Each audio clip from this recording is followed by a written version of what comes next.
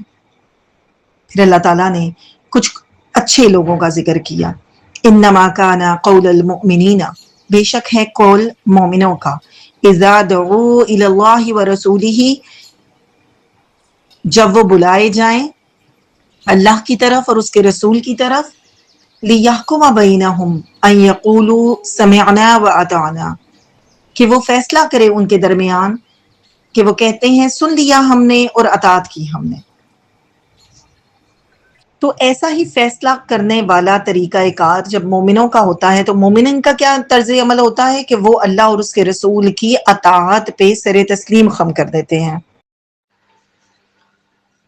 اسی کے ساتھ اللہ تعالیٰ فرماتے ہیں وَمَن يُطِعِ اللَّهَ وَرَسُولَهُ، اور جو کوئی اطاعت کرے گا اللہ کی اور اس کے رسول کی، وَيَخْشَ اللَّهَ، اور وہ ڈرے گا اللہ سے، وَيَتَّقْهِ فَأُولَئِكَ هُمُ الْفَائِزُونَ، اور وہ کیا کرے گا؟ وہ تقوی کرے گا اللہ کا۔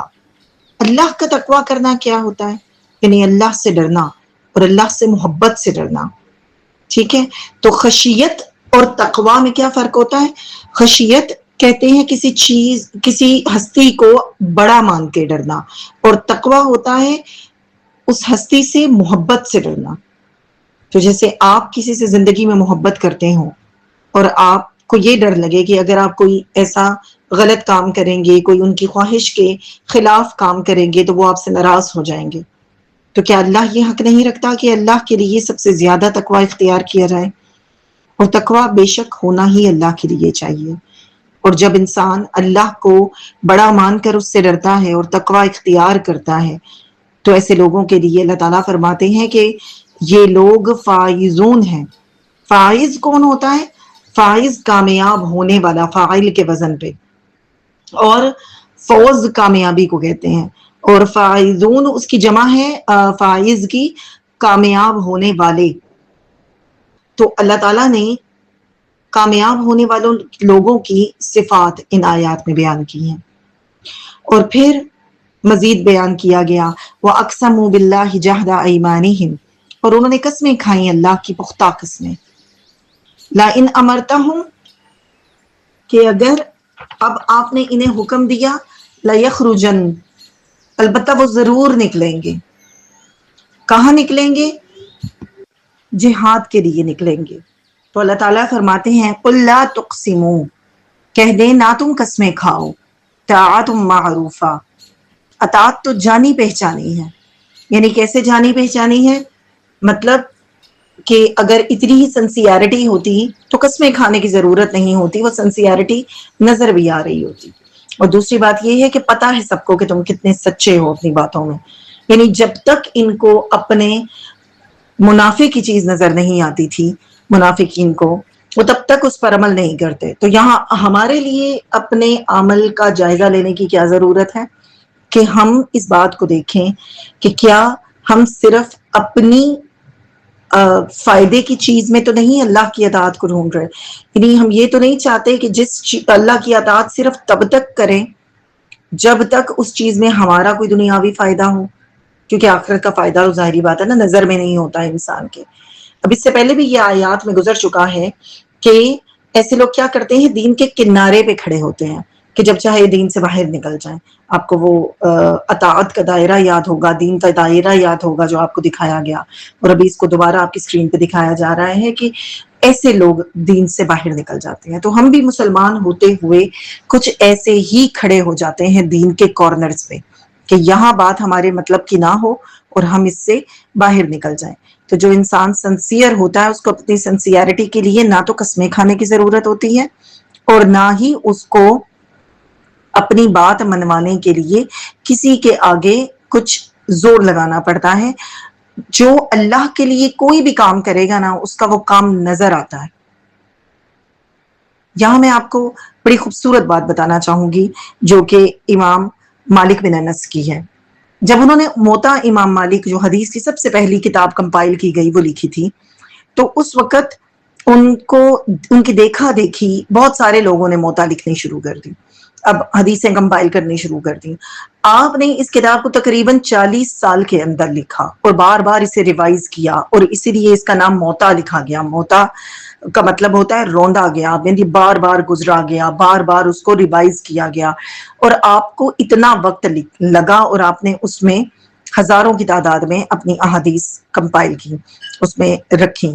اور جب لوگوں نے بتایا کہ آپ کی دیکھا دیکھی اور بھی لوگوں نے ایسے حدیث کی کتاب کمپائل کرنی شروع کر دی، ایسی موطا لکھنی شروع کر دی ہے، تو آپ نے بڑا خوبصورت جواب دیا کہ جو اللہ کے لیے ہوگا وہ باقی رہ جائے گا.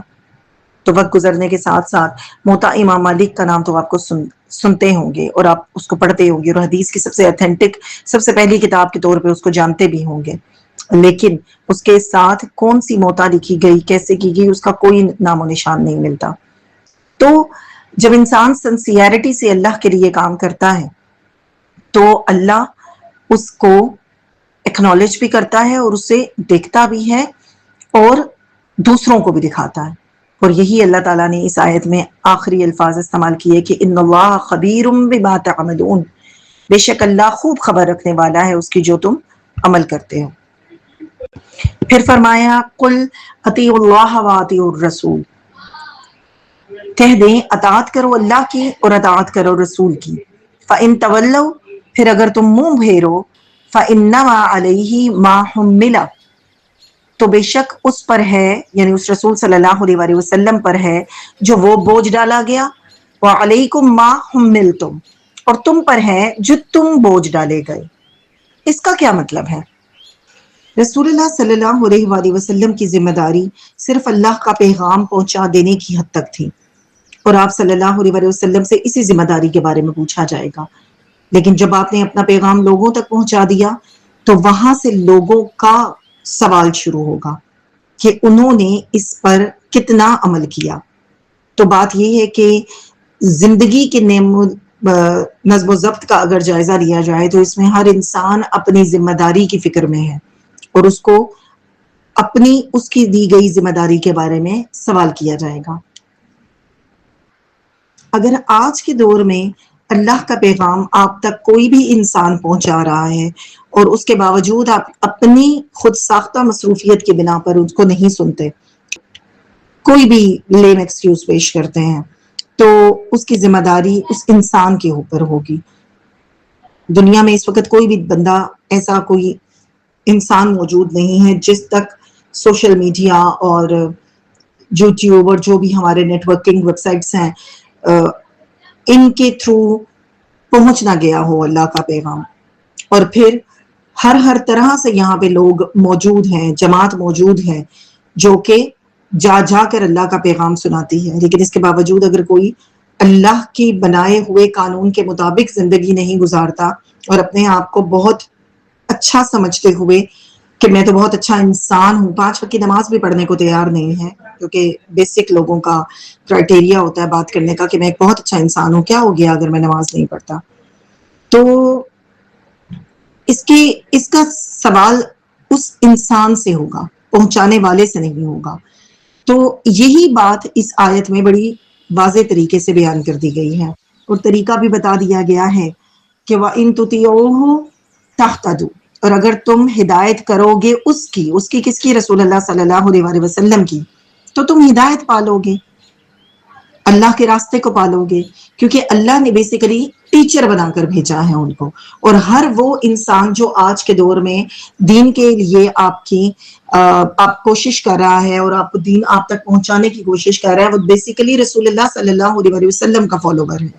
تو آپ جب انسان کی کسی کی شخصیت پرستی میں نہیں پڑیں گے، آپ رسول اللہ صلی اللہ علیہ وآلہ وسلم کی اطاعت کا وہ میسج اس سے لیں گے صرف، اور وہ ڈائریکٹ اللہ سے ملائے گا آپ کو، اللہ کی اطاعت ہوگی وہ. وما علی الرسول الا البلاغ المبین، اور فرما دیا کہ نہیں ہے رسول صلی اللہ علیہ وآلہ وسلم پر مگر پہنچا دینا واضح طور پہ. وعد اللہ الذین آمنوا، وعدہ کیا اللہ نے ان لوگوں سے جو ایمان لائے. تو اب منافقین کی صفات آپ نے دیکھ لی اور اب بات آ گئی ان لوگوں کی جو ایمان لائے تو ان کے لیے بھی تو کچھ ہوگا نا. تو اللہ تعالیٰ کا یہ بڑا خوبصورت طریقہ ہے قرآن میں کہ جب ایک گروہ کا ذکر کرتے ہیں تو دوسرے گروہ کا بھی ذکر کرتے ہیں. تو پہلے منافقین کا طرز عمل گزرا اور اب اللہ تعالیٰ ہمیں مومنین کا طرز عمل دکھانے والے ہیں کہ وہ کیا کریں گے. آمنو منکم، ایمان لائے تم میں سے، یعنی کہ واضح پہلے صحابہ کرام اور دن اس کے بعد مسلمانوں میں سے کوئی بھی جو یہ آیت پڑھ رہا ہے. وَعَمِلُوا الصَّالِحَاتِ، اور انہوں نے نیک عمل کیے، یعنی ایمان لانا اور اس کے بعد نیک عمل کرنا بھی شرط ہے. یہ نہیں کہ ایمان رکھ کے بیٹھ جائیں کہ میں تو بس مسلمان ہوں، کلمہ پڑھا ہے، یہ کلمہ مجھے پار لگا دے گا. ایسے نہیں ہوتا، نیک عمل کرنے ہیں. تو ایسا تو کیا ہوگا پھر ان کے لیے؟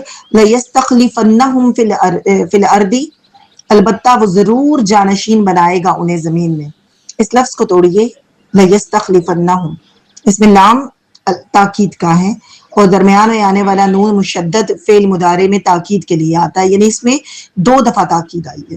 تو اس بات پہ غور کرنے کی بہت ضرورت ہے کہ اللہ تعالیٰ ضرور بضرور کے معنوں میں فرماتے ہیں کہ وہ جانشین بنائیں گے نیک لوگوں کو اس دنیا کا. كَمَا اسْتَخْلَفَ الَّذِينَ مِن قَبْلِهِمْ، جیسے اس نے جانشین بنایا ان لوگوں کو جو ان سے پہلے تھے. یعنی کون؟ انبیاء کے آدم علیہ السلام جو ہے وہ خلیفہ بنائے گئے اور ان کی ساری اولاد خلیفہ بننے کی اہلیت رکھتی ہے، مگر جو ایمان لائے اور نیک عمل کیے وہ بنا دیے گئے. جیسے کہ حضرت سلیمان علیہ السلام، حضرت داؤد علیہ السلام اور جتنے بھی انبیاء ہیں یہ سب کے سب خلیفہ بنا کر بھیجے گئے. اور پھر وَلَا يُمَكِّنَنَّ، اور البتہ وہ ضرور جما دے گا، لَهُمْ ان کے لیے، دِينَهُمُ الَّذِي ارْتَضَىٰ، ان کا دین جو اس نے پسند کیا. لَهُمْ وَلَا يُبَدِّلَنَّهُمْ، اور ان کے لیے ہے، اور ان کے لیے جو دین پسند کیا گیا، اور البتہ وہ ضرور بدل کر دے گا انہیں مِن بَعْدِ خَوْفِهِمْ أَمْنًا، ان کے خوف کے بعد امن کو. تو یعنی پہلا ہو گیا خلیفہ بنانے کا، جانشین بنانے کا وعدہ، دوسرا ہے ٹھکانہ دینے کا وعدہ، تیسرا ہے خوف کے بعد امن دینے کا وعدہ. یاد رکھیے کہ یہ آیت 6 ہجری میں نازل ہوئی ہے اور مسلمان آلریڈی یہاں پر سخت تکلیف کے حالت میں تھے اور بہت زیادہ ان کے اوپر ایک ایمرجنسی کی کیفیت نافذ تھی جب سے انہوں نے مکہ سے مدینہ ہجرت کی تھی، اور ہر وقت کوئی نہ کوئی جماعت ان کے اوپر قبضہ کرنے کے لیے، ان کے اوپر حملہ کرنے کے لیے تیار ہی بیٹھی ہوتی تھی. تو ان قبیلوں کے جو ہر وقت ان کے اوپر حملہ کرنے کے لیے تیار تھے، ان قبیلوں کی سازشوں کی خبریں ہر وقت پہنچتی رہتی تھیں. تو آپ صلی اللہ علیہ وسلم بھی ٹینشن میں رہتے تھے اور صحابہ کرام بھی مسلسل خوف کی حالت میں زندگی بسر کر رہے تھے. غزوہ احزاب میں رسول اللہ صلی اللہ علیہ وسلم نے صحابہ کو خوشخبری سنا دی تھی کہ اس کے بعد یہ تم لوگوں پر حملہ نہیں کریں گے، اس کے بعد تم ان لوگوں پہ چڑھائی کرو گے. اور اس سے 3 سال بعد ہی تقریباً 8 ہجری میں مکہ فتح ہو گیا، اور اس کے بعد مسلمانوں کے لیے مسلمانوں نے ایک پورے پروسیجر کے ذریعے مکہ میں مشرکین کا داخلہ منع کر دیا. ان کے لیے وارننگ جاری کی گئی اور انہیں پھر گریجولی باہر نکال دیا گیا اور پورا مکہ جو ہے وہ پاک ہو گیا مشرکین سے، اور مسلمانوں کے رہنے کے لیے ایک بہترین جگہ بنا دی گئی. وہ جو جگہ ان سے لے لی گئی تھی اس جگہ کو دوبارہ امن والا بنا کر قیامت تک کے لیے ان کو واپس کر دیا گیا. لیکن شرط کیا ہے؟ یعبدوننی لا یشرکون بی شیئا، وہ عبادت کریں گے میری اور نہ وہ شریک کریں گے میرے ساتھ کسی بھی چیز کو. تو ومن کفر بعد ذلک، اور جو کوئی کفر کرے اس کے بعد، فاولئک هم الفاسقون، تو یہی لوگ ہیں جو فاسق ہیں. تو اتنا کچھ وعدہ کرنے کے بعد اور اتنا کچھ دینے کے بعد اگر پھر بھی کوئی انسان اللہ کے احکامات سے، اللہ کی آیات سے کفر کرے تو وہ بیسیکلی فاسق ہے، اور فاسق وہ ہوتا ہے جو لائن کراس کرتا ہے، حد سے باہر نکل جاتا ہے. وَأَقِيمُوا الصَّلَاةَ وَآتُوا الزَّكَاةَ وَأَطِيعُوا الرَّسُولَ لَعَلَّكُمْ تُرْحَمُونَ، قائم کرو نماز اور دیتے رہو زکوٰۃ اور اطاعت کرو رسول صلی اللہ علیہ وسلم کی. کیوں اطاعت کریں؟ لَعَلَّكُمْ تُرْحَمُونَ، تاکہ تم رحم کیے جاؤ. اللہ رحم کرے، اور اللہ کی رحمت کیا ہے؟ اس کی جنت. لا تحسبن الذین کفروا معجزین فی الارض، ہرگز نہ گمان کریں آپ صلی اللہ علیہ وسلم ان لوگوں کو جنہوں نے کفر کیا کہ وہ عاجز کرنے والے ہیں زمین میں، یعنی کافروں کی ظاہری طاقت، حکومت، معاشری اثر و رسوخ، ان کی فائنینشیل کنڈیشن اور ان کا زمین پر یہ جو چودھری بن کر بیٹھنا ہے، اس سے کوئی دھوکہ نہ کھائے۔ اللہ تعالیٰ فرماتے ہیں وَمَأْوَاهُمُ النَّارُ، ان کا ٹھکانہ کیا ہے؟ آگ۔ وَلَبِئْسَ الْمَصِيرُ، اور یقیناً کتنی بری لوٹنے کی جگہ ہے۔ تو بیسیکلی ہم دنیا میں کسی بھی انسان کو کتنی بھی اچھی حالت میں دیکھ لیں، جو اللہ سے دوری پہ ہو یا کافر ہو یا کتنا بھی اچھے طریقے سے دنیا میں فائنینشیل کنڈیشن میں زندگی گزار رہا ہو، تو مسلمان بعض اوقات ایسے لوگوں کو دیکھ کر بہت ڈسہارٹ ہوتے ہیں اور امپریس بھی ہوتے ہیں ان سے بہت زیادہ، اور چاہتے ہیں کہ ان کے جیسی زندگی گزاریں۔ تو یہ بالکل ایسے ہوگا کہ جیسے قارون کو دیکھ کر بھی اس کی قوم کے لوگ بہت فخر کیا کرتے تھے، لیکن اس وقت چونکہ اللہ کے معجزات اور اللہ کے انبیاء دنیا میں آ رہے تھے، تو اللہ نے اس کو اس کے خزانے سمیت لوگوں کی نظروں کے سامنے زمین میں دھسا دیا۔ تو کچھ فرق نہیں پڑتا کہ اللہ آج کے فرعونوں کو بھی زوال دے، اور اللہ دیتا بھی ہے، لیکن پھر بھی صرف پیسہ اتنی طاقت رکھتا ہے کہ اس سے ہم دوسرے انسان سے اس قدر امپریس ہو جائیں۔ اصل حسد کرنے کی چیز وہ نعمت ہے جسے علم کہتے ہیں، اور یہی اس لائق ہوتی ہے کہ اس میں کوئی انسان دوسرے انسان سے پیرش کرے اور اس دعا مانگے اللہ سے کہ وہ اپنے فضل سے اس کو بھی اتنا دے۔ اور باقی دنیا میں جتنی بھی نعمتیں ہیں اور جتنے بھی طرز عمل ہیں، وہ سب کے سب ایسے ہیں کہ ان کو اگنور کر دینا اور ان سے اعراض برتنا ٹھیک ہے، کیونکہ آیات ہمیں بڑے واضح طور پہ سمجھا چکی ہیں کہ اصل کامیابی فائزون، ترحمون اور مفلحون، یہ صرف ان لوگوں کے لیے لگایا گیا، ان لوگوں کو یہ وعدہ کیا گیا جنہوں نے سنا اور انہوں نے اطاعت کی۔ تو اللہ ہمیں بھی ایسے ہی لوگوں میں شامل کرے جو اللہ اور اس کے رسول کی باتوں کو سنیں اور اس کی ایسے اطاعت کریں کہ اس پر کسی قسم کا سوال اٹھانے والے نہ ہوں۔ سبحانک اللہم و بحمدک، اشہد ان لا الہ الا انت، استغفرک و اتوب الیک۔ السلام علیکم ورحمۃ اللہ۔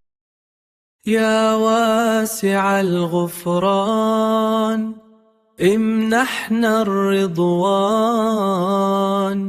في خلقك آيات تنير دروب حياتي يا رحمن يا رحمن